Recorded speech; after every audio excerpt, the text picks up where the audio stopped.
Welcome to the Decentralized Opportunity Podcast, a weekly podcast discussing innovative ideas in business and technology from unconventional and often overlooked sources. I'm your host, Tanner Lytle, here with your other host, Wyatt Carson. Hi, Tanner. Hey. 20 episodes. 20th episode. I feel like we're just crushing milestones. Man, this is great stuff, but I don't want to waste time. We don't have an interview this week, but I do have a topic I want to bring up. And that topic revolves around motivation. In particular, something I've been experiencing, and I'd love to get your thoughts on it. So I've shared with our friends group that I recently had a injured back that led to a sciatica problem. And then on top of that, my body decided to give me shingles. This laid me out for a long time. And I've mentioned several times on this podcast that I've become kind of a gym bro. I don't ever want to call myself a gym bro again, but I'll allow that one time. And it really bugged me that I wasn't going to the gym, that I wasn't working out. So I'm on day 3 of back to the gym. This week, I'm back to the gym after all of these illnesses and injuries. And, day 1 was really rough. And day 2, I felt it again. And today was a really good day as well. I'm starting to feel it again. But it got me thinking about sometimes when life gets in the way and you have to stop something. Maybe it's your side hustle. Maybe it's your side business, an entrepreneurial pursuit. Maybe it's going to the gym and weightlifting or whatever it could be. Sometimes life gets in the way and you have to stop.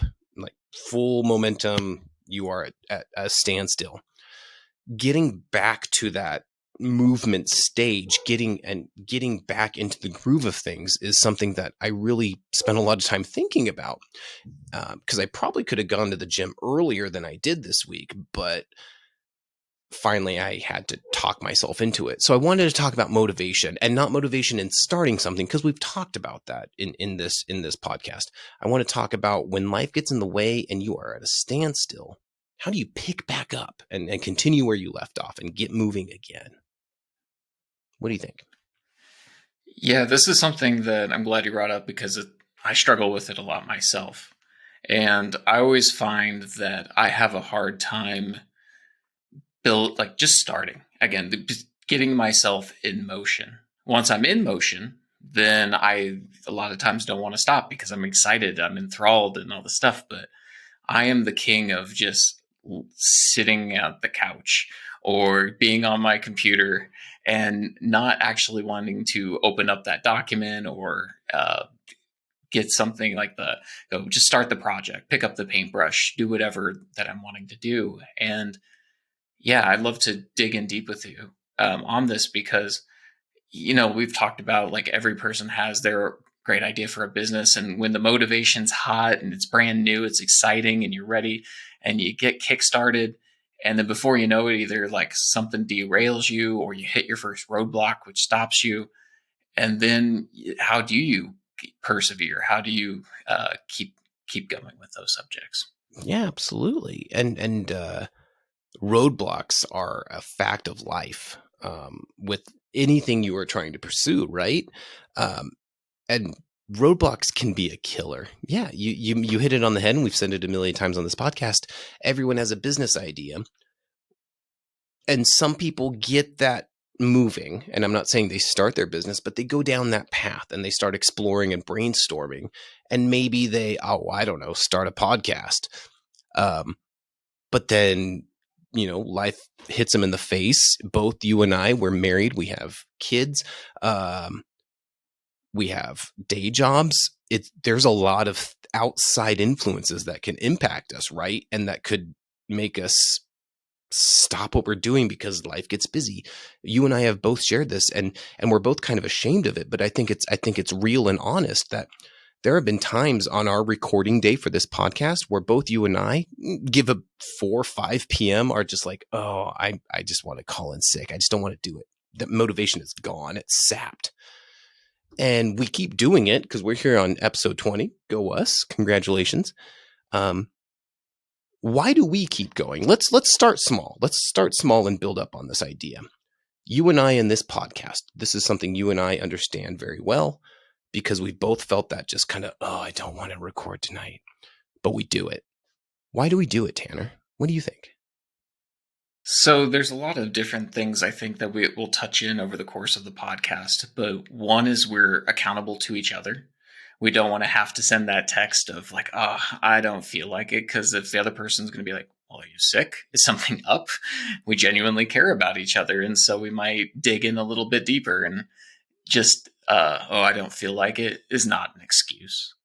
We're accountable to the audience. We have kind of put out that we're putting out, this is a weekly episode. We only had 1 week we missed because of Christmas and travel and Wyatt being trapped in a farm because of the snowstorm. So we had legitimate reasons with that one, but I still kind of hold it a little chip on my shoulder for missing that week.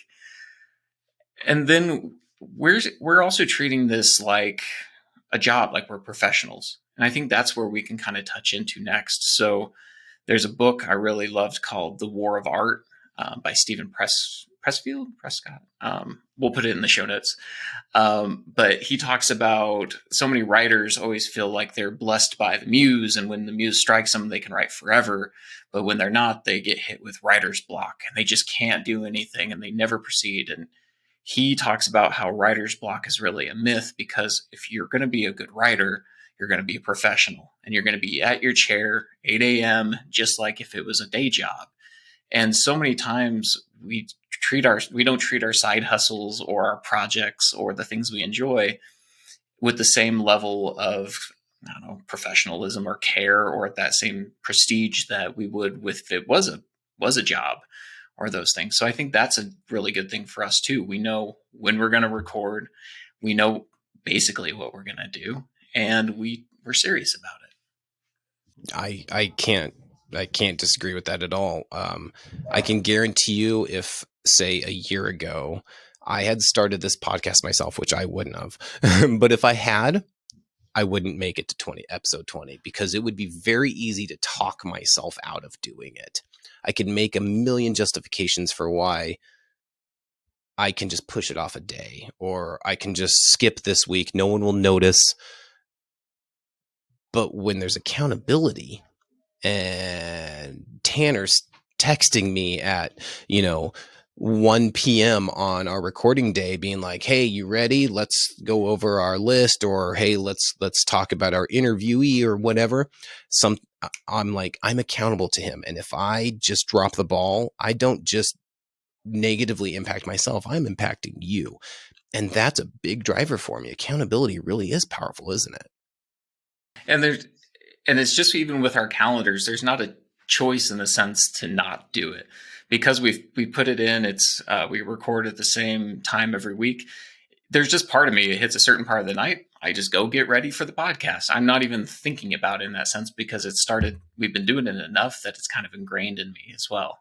Yeah, absolutely. And we both talked about it. The sometimes our ambition is lacking leading up to the podcast, but after each time we record, we're like, man, I love doing this. And we are reminded, we get that little bit of reward at the end of like, I feel like I added value and I did something, I accomplished something. And that's really powerful for me. That's a big driver.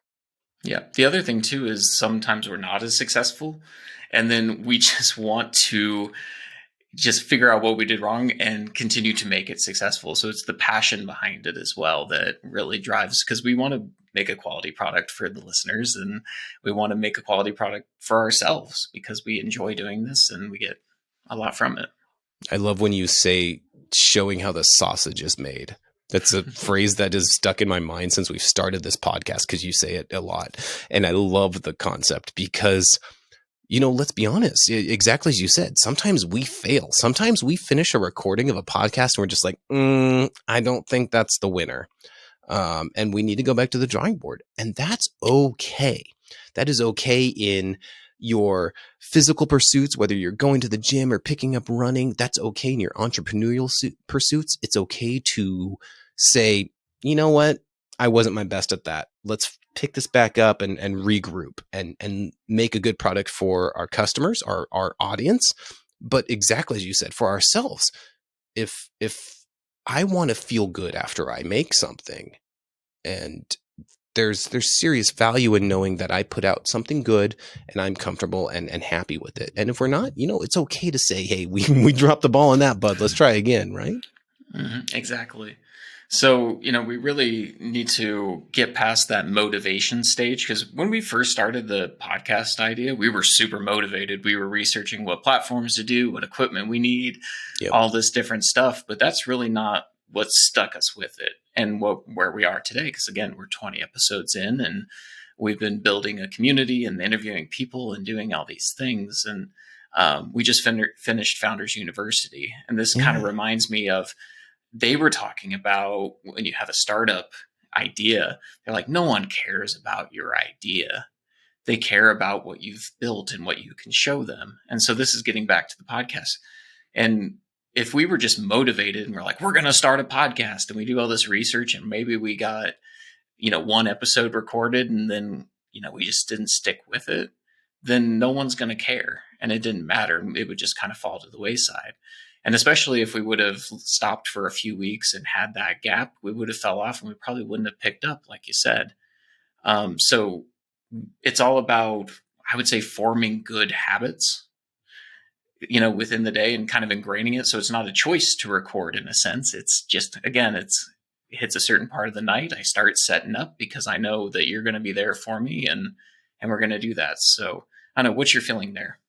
Yeah, absolutely. So when I've talked about my day job several times. I'm a lean process improvement person. That's what I do, is look at processes and try and lean them out. And by leaning out, what we mean by lean out is removing, the negative and replacing it with something a bit more efficient, a bit better. The definition of better is, we can talk about that later, but good habits are not naturally built. You can take any job at any company at any level in the world, and you can find bad habits. You can find bad processes, because I used to work for a company, and I won't name the company, but the company is over 100 years old. And I was honored to work with this company, very large, prestigious company. Some of the tasks and processes that we were assigned to do felt like they were designed 100 years ago, right? Maybe 100 years ago they were a good practice, but not today. And you really have to be very honest and open with yourself to identify when something maybe is no longer beneficial to you. You're not adding value. So you mentioned those good habits. You can't just immediately put in and say, this is bad, stop doing this. If you tell people to stop doing something, it has a snowball effect. It will affect things down the road. Instead, you have to kind of take what the concept is change management. And I won't go into crazy theories here, but you can't just take something out of a process and expect it to be better. You have to replace it with something good. And what you're saying, and I think what you're saying, and please correct me, is I agree with you. Motivation can get you kickstarted, but that will only take you so far. Habits are valuable, and good, valuable habits. What is adding value? What benefit do you get out of this? I always look at things from a lean perspective. And it's very easy to say, this is no longer serving me or my audience or my customer. If you're looking at it from a business perspective, what would accomplish a successful outcome for everyone? And this is what you're talking about. Let's stick with the concept of this podcast. It's something, kind of a microcosm of these habits. I know Tanner's going to be disappointed if I cancel. I know there are people out there who listen to us and say, hey, where was your podcast last week? This is a weekly podcast. So what do I have to do is I have to replace that. I have to prioritize my life and say, this is valuable to me. This is valuable to my friend Tanner. This is valuable to my audience for Decentralized Opportunity Podcast. You have to align those values with your time, right? And I don't want to spend too much time in the lean world because, man, I'm there all the time. But this is just how I view the world. And I agree with your assessment. I love how you can take those concepts from business that you use in lean and how we can adapt that to our personal lives, because it's proven, and it's proven where there's a lot of money on the line. So if someone's willing to change their organization of these, we can adapt a lot of that into our personal lives where, there's not as much at stake financially potentially, but there's a lot at stake to ourselves. And and one thing I remember reading from the book Atomic Habits, and there's a bunch of videos and other things just talking about how we form habits, is you never really form a brand new habit independently, like from start to finish. So there's kind of four parts to a habit itself. There is the cue. So something happens, like a bell rings or something like that. There's a craving that comes from that cue. So, and then there is a response that you do, and then there is a reward. So if, let's say, we have a food example, you have a cue. Let's say a bag of chips comes on a television commercial, and then you're reminded, oh, I have some in the cupboard. Your craving is, oh, I'm hungry, I want to go get some chips. The response is you go and eat the chips. The reward is, the salt and the sugar and all the things from doing the same thing. You will always have that similar cue, but you can hijack, the craving, what you crave from that cue. You can hijack the response that you do, and you can hijack what your reward is from those things. And so part of what we need to do is, we only have, so many hours of the day. We do same actions. We deal with the same stuff. So we need to change the way we ultimately respond when we get out of our good habits or get out of the good systems and have something that maybe isn't as much value to us. So in a business concept, I guess, how would you go about in your auditing process to weave into something similar? Sure. So I think one of the core principles of lean is to, before you go in and change things up and kick down doors and change processes and make people mad, because you always make people mad, you have to identify value. And I think value is a key component of everything, whether we're talking business process or individual personal lifestyle and goals and achievements. Identifying what's valuable to you is almost step one, I think, of creating these solid habits. And I say that, and we can hit on this more in the later on. If you prioritize your values incorrectly, there can be negative consequences. For example, I mentioned we both have kids, and we're married, and we have day jobs. If we prioritized the podcast as number one priority in both of our lives, do you think there'd be consequences? I know my wife would probably be pissed off at me. And I don't know if my job would be too happy about that. But in lean, so everyone says, well, what's valuable? How do you define that? That seems very subjective. Lean tries to fix that by defining. It gives you 3 questions to define value, and there's 3 categories in lean. There's value add, non-value add, and business non-value add. Let's not worry about business non-value add. That's like paying taxes, stuff you have to do but you don't want to.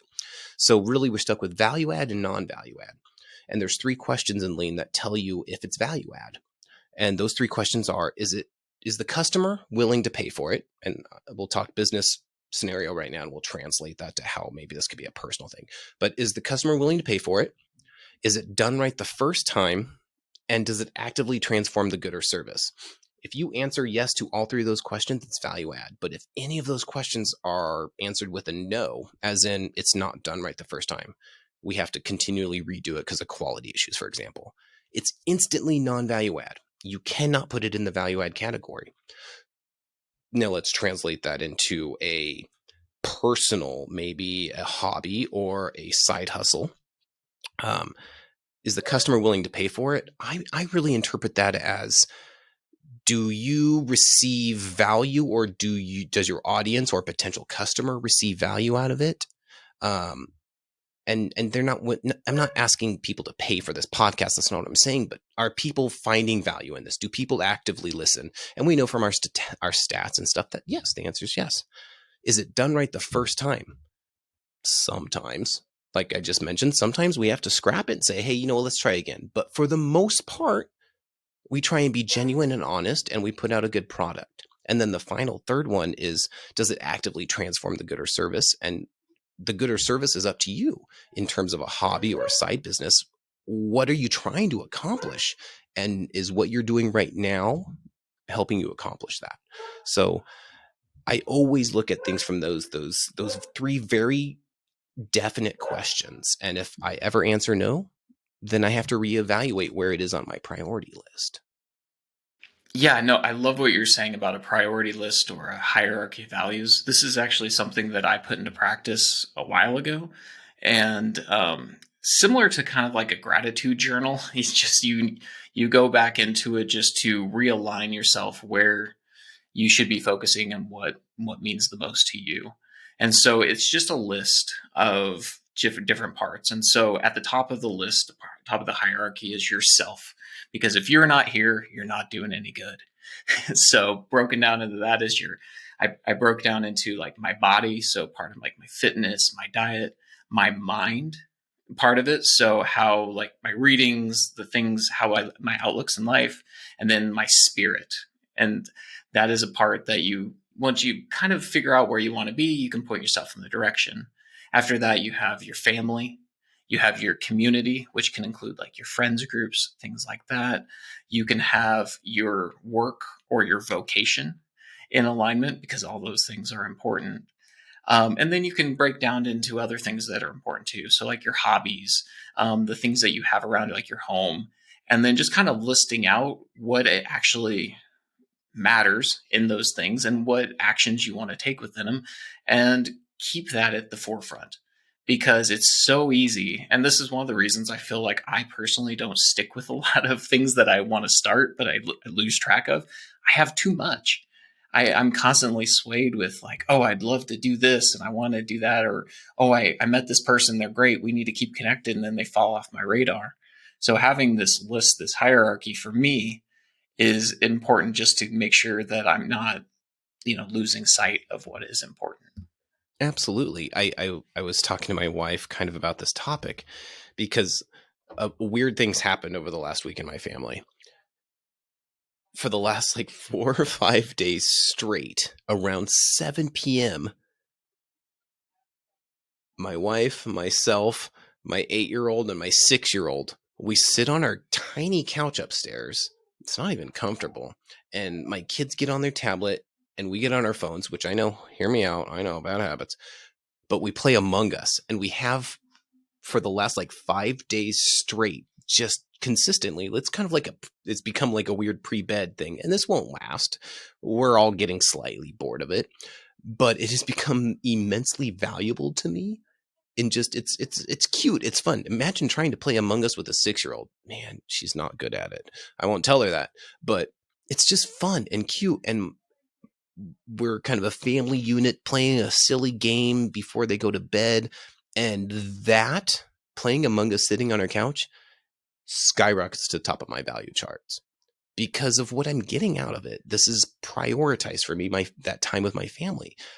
It doesn't always have to be hustle, hustle, hustle, grind, grind, grind, work 18 hours a day. Once again, you have to identify what those values are. And there are some times when you just need to put your nose to the grind and work, but you have to remember what you're working for, right? And, whether it's playing Among Us with my family or down here working on a podcast or working late on my day job or whatever, I just have to, for my mental health, I have to make sure it's in alignment of what I value.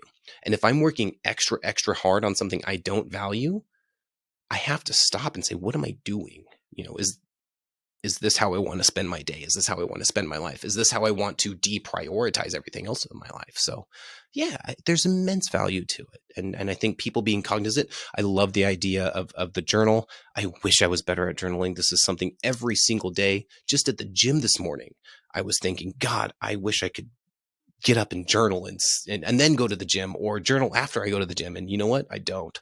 But I think people taking 30 seconds of their life to say what's important to me today could really change a lot of significant thinking and prioritization. I don't want 12 hours of meetings a day. Some people are okay with that, but it's not for me.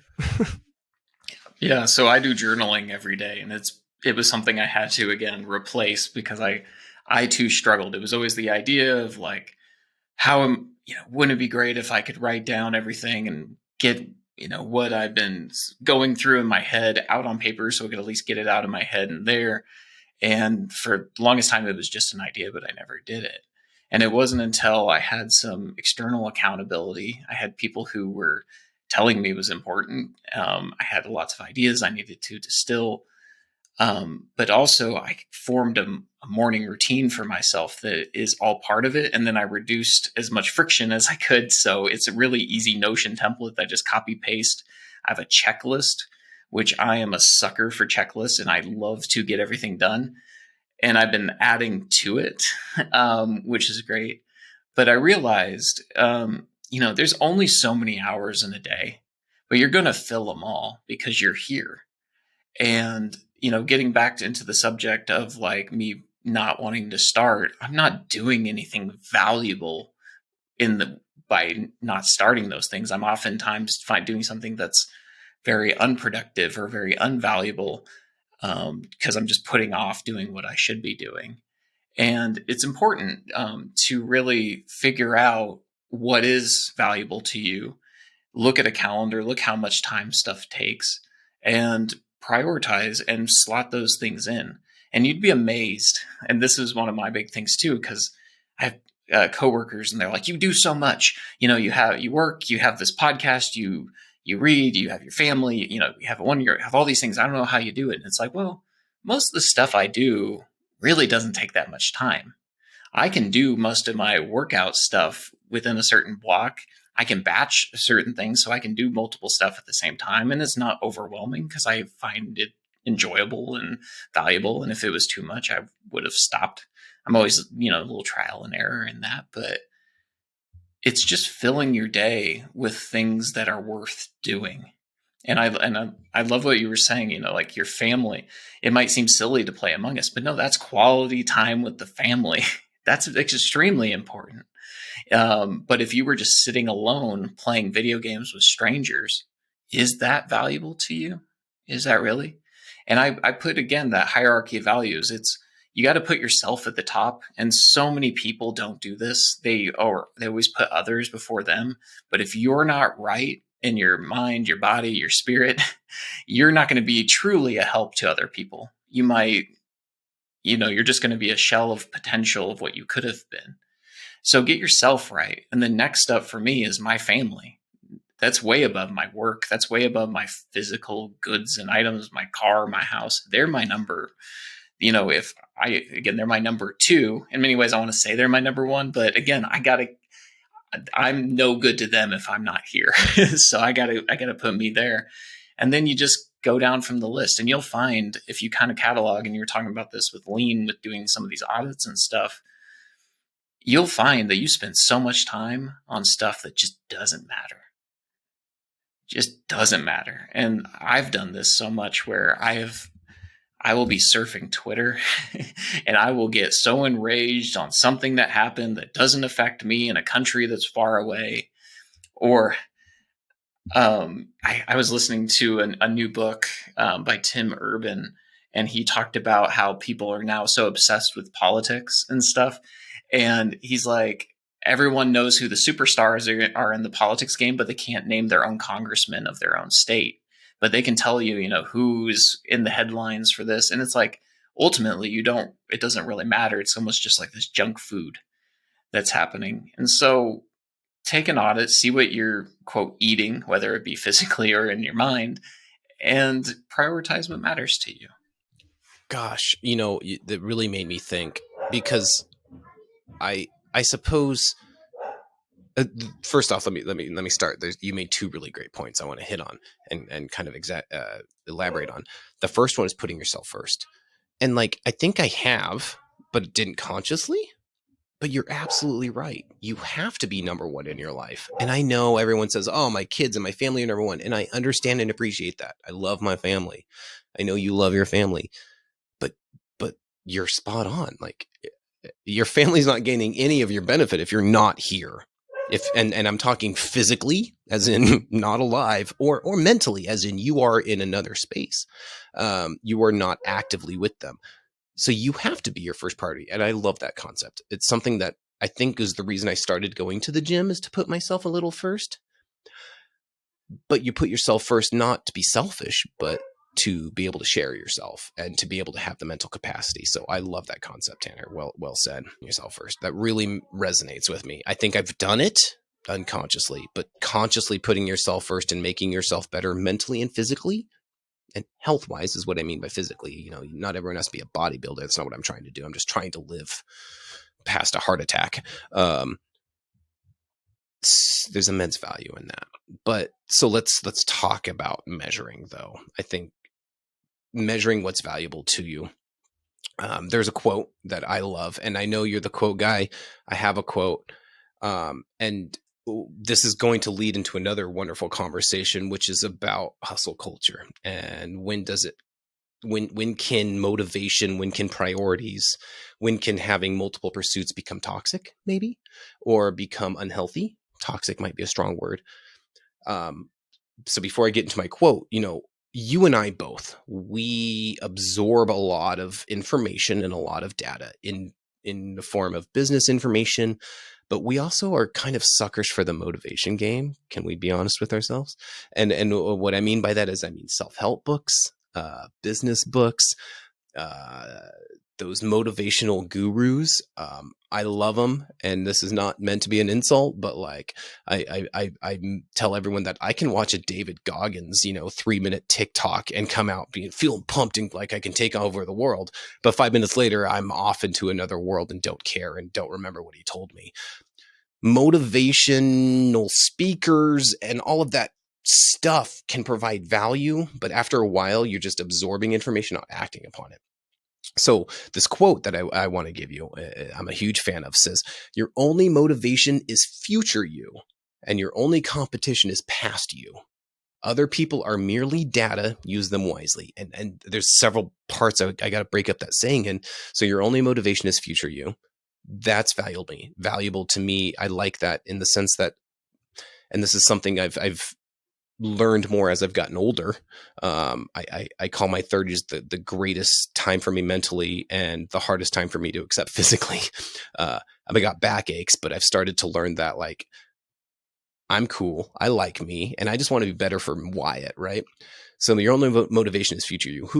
How can I be better? I don't want to compare myself to David Goggins. I'm never going to be an ex-Navy SEAL who runs like triathlons. That's never going to be me. I have zero desire to be that. But what I do want to be is better than who I was yesterday. Your only competition is past you. It's super easy to be better than old you. And that goes for me, for you, anyone. It's very, very easy to be better than you were yesterday because it's very easy to learn from your own mistakes, right? But what's even better than learning from your own mistakes, and that's the next part of this quote, other people are merely data. Use them wisely. The best way to learn is from other people's mistakes. Don't make those same mistakes. Look at people and say, "Oh, I don't want to do that." I'm 36 years old. There are people I have seen who are in their 40s, and I can say that person is inspiring. What they are doing is amazing, and they're in great physical shape. Mentally, they're phenomenal. They're doing XYZ business wise, and their families this. There's other people I've met in my 40s who I'm like, I don't ever want to be like them. And it's not meant to be mean. Of course, I don't say that. I'm not trying to be a jerk and I'm not trying to be judgmental. I'm simply trying to learn from other people's mistakes and other people's behavior and say, you know what, maybe that works for them. They're happy. I don't know. That's for them. I don't want that for myself. So what steps do I need to take? And that's how I measure. I measure who I was yesterday and who I want to be tomorrow. It's not about David Goggins. It's not about Tony Robbins. It's not about all these people. They have some amazing, intelligent stuff to say, and I love hearing it. But at the end of the day, I have to be honest with myself of who I want to be and who I don't want to be. And that's a valuable step moving forward. Yeah. Well, and to bring it back to what you were saying about you've been doing something and then you stopped and you want to do it, if you're measuring yourself to who you were before, well, it should be clearly obvious that you're falling short. So that is one of your first indications that you need to get up and start moving again if you find that that was worth doing. And I love that because, again, it's understanding what's important, what's worth measuring, constantly evaluating yourself to a degree. So you can measure those markers of, okay, I want to hit this certain personal record for my bench. I want to be able to play this song on a guitar. I want to be able to do whatever act within a constraint, and you can work towards that goal line. And then once you reach it, you can have some sort of celebration, and then find a new goal line. I absolutely love that. Now, what can happen though, and this I think we've all felt prey to this, is when does it become unhealthy? When does the productivity person spend more time on his productivity system than he would have gotten from, the time saved of that the productivity system enabled him? People fall into these like rabbit holes. So how do you balance that, Wyatt? Yeah, and not to make a wonderful circle of our conversation here, but it's got to be value. It's got to be what you value. Early 20s Wyatt valued very different things than I do today, right? I am assuming that in 10 years, when I'm in my mid 40s, I will value different things than I do today. And I'm sure by my mid 40s, I'll look at 20s Wyatt and say, Jesus, that guy was dumb. But it's got to be about values and what's important to you. I left a meeting at work today. The meeting was over and I got up from my desk because I work from home. And I went outside because it was a nice day out finally in March 1st, and waited for my kid's school bus to get here. And the school bus comes down the thing and they're waving at me through the windshield, and they get off the bus and they run and we say hi.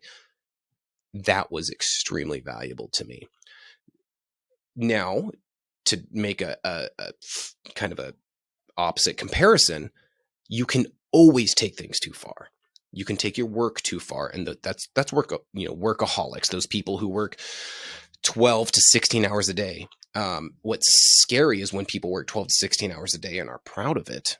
I feel that's very unhealthy and toxic. But once again, if that's what you prioritize and value, then maybe that's okay. But you need to be honest with yourself and say, these are my priorities. My priorities are, and I love what you said, number one is me. My mental and physical and spiritual health. I love that concept. I'm really going to think about that later, Tanner. And then for me, once again, different for everyone, my family.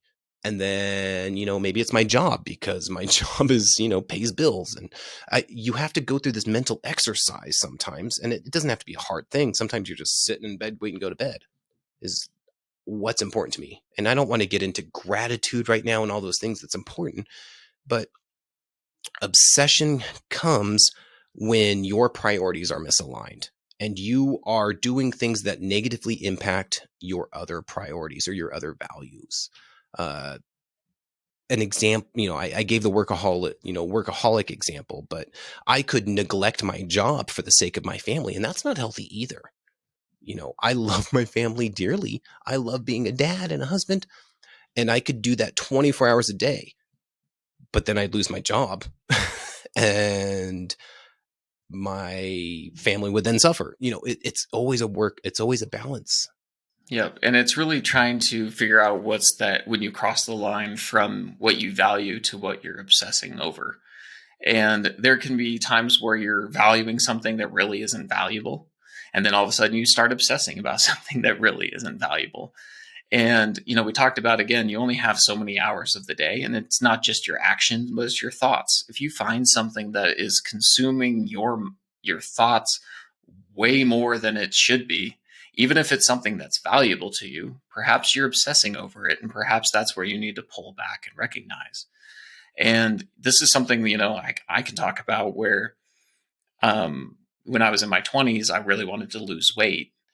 And I think I've shared this on an earlier episode, but over the course of a year, I lost about 100 pounds. So I went from 280 pounds to 180 pounds.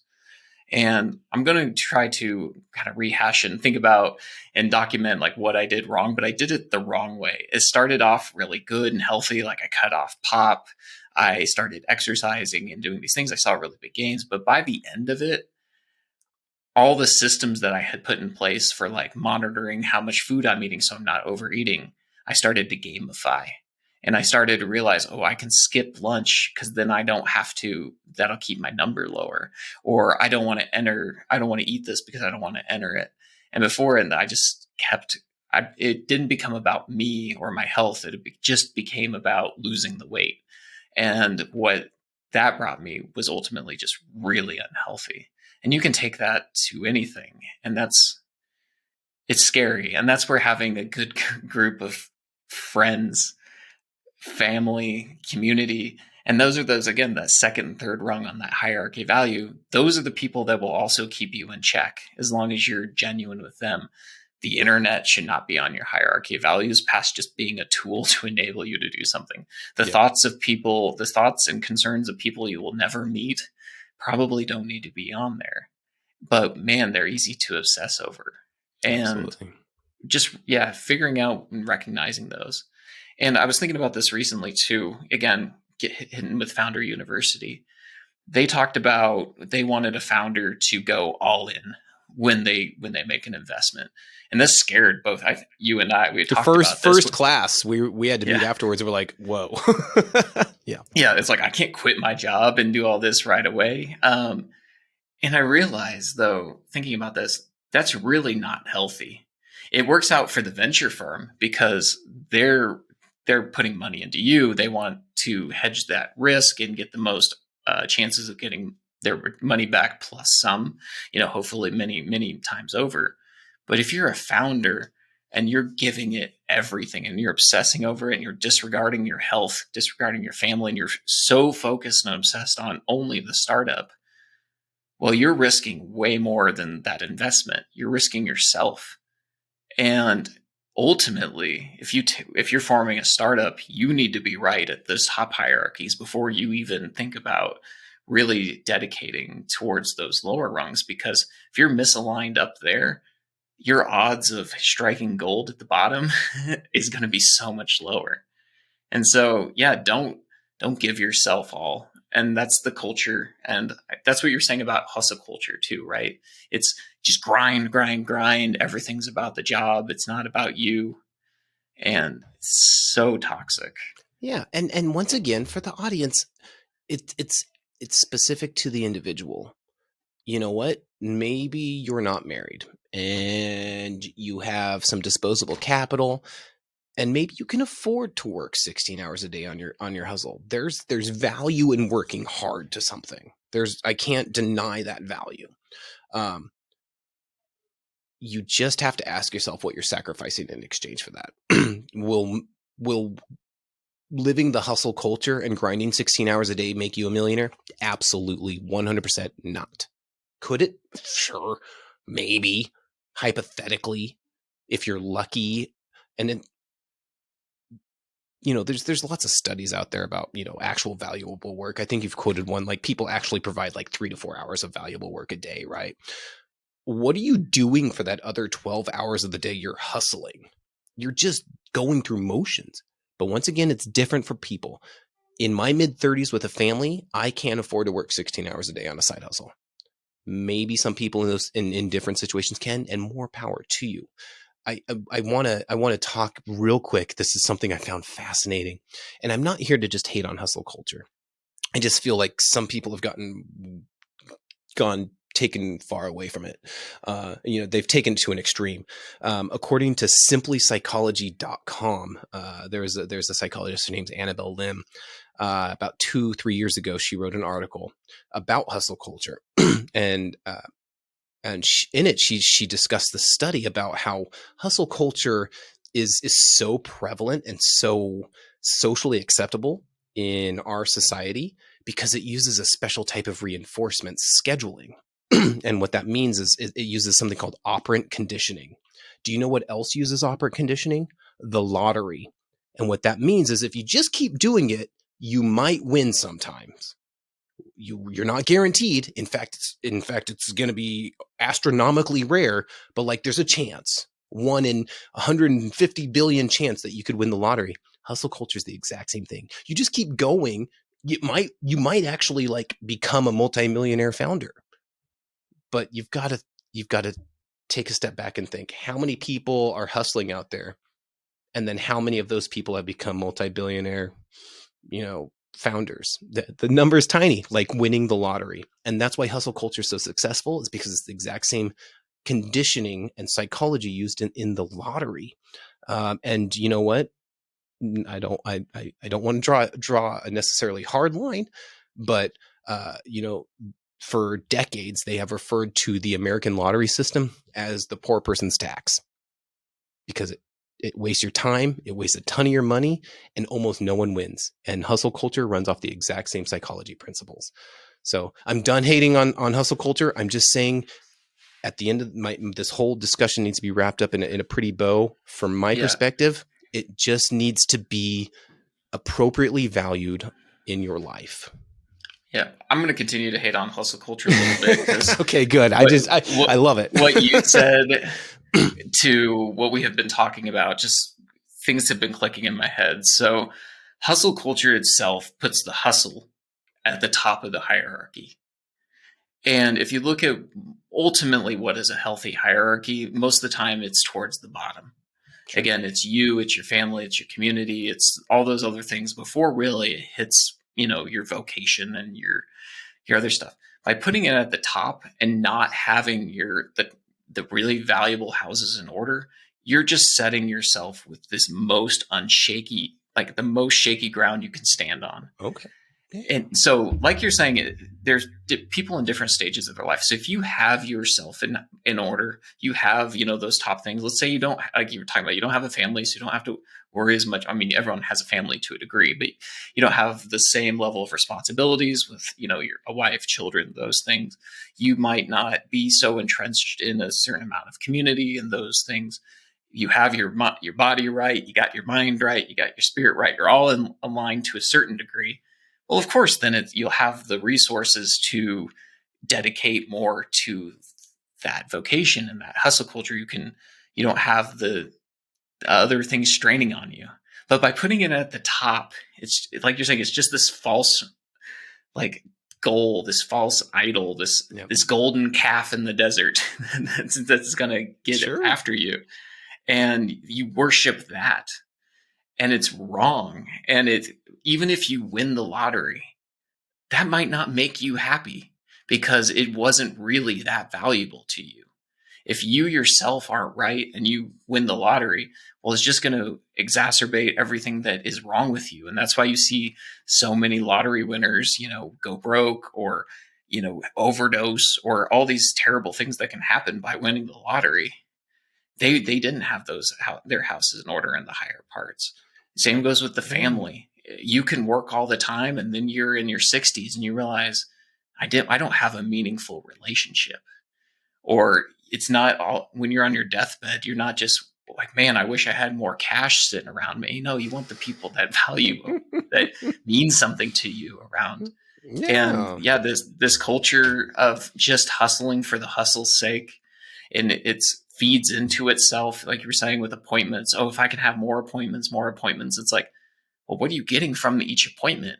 Are they each appointment providing value to you, or are you just trying to strike a winning lottery ticket there? Right. Is that a scratch off? Gosh, I love that analogy. We're going to have to dive deeper into that. This is so good. I've loved this conversation. Wrap this in a bow for us, Tanner. It's about priorities, right? Yeah. So it's about figuring out what you value, prioritizing it, building your day out, building a system of accountability to yourself, so you're not going to lose track of it with others, whether that be your family, your friends, a community, and then just build the habits that enable you to do those things. And then, but just constantly be on the lookout for things that might seem valuable, but ultimately aren't. And that's the thing. And if you ever find yourself obsessing, and this is me, how many times in the shower I've just been looping on the same thought, well, that means it's probably not that valuable, because if it was, you would have probably already taken action to it. Ooh. And if it is, well, then get out of the shower and take action and just do it. So that's good, this week. Happy 20th episode, Tanner. Great conversation. For the future, we have, more people we're reaching out to. People have reached out to us about interviews. We have more of those coming along. When it comes to social media, we're, Facebook, LinkedIn, we're on those platforms. Please like, share, subscribe. But more importantly, we would like to ask something of our subscribers and our listeners here. If you enjoy what we do, if you listen to us and you want to give us 5 seconds of your time, please leave a review. iTunes, Spotify, your major podcast platforms, those reviews, those 5 stars, the comments, they help boost us and get this out a little bit further and let other people see, hey, this might be something we're interested in. And we love our audience. You guys have been amazing. We've had people reach out to us that I wouldn't even dream of, people caring about Tanner or Wyatt. So thank you from the bottom of my heart. But if you appreciate that and you like this, please give us that rating. That really would go a long way. And with that, we will see you all next week. Thank you. Bye.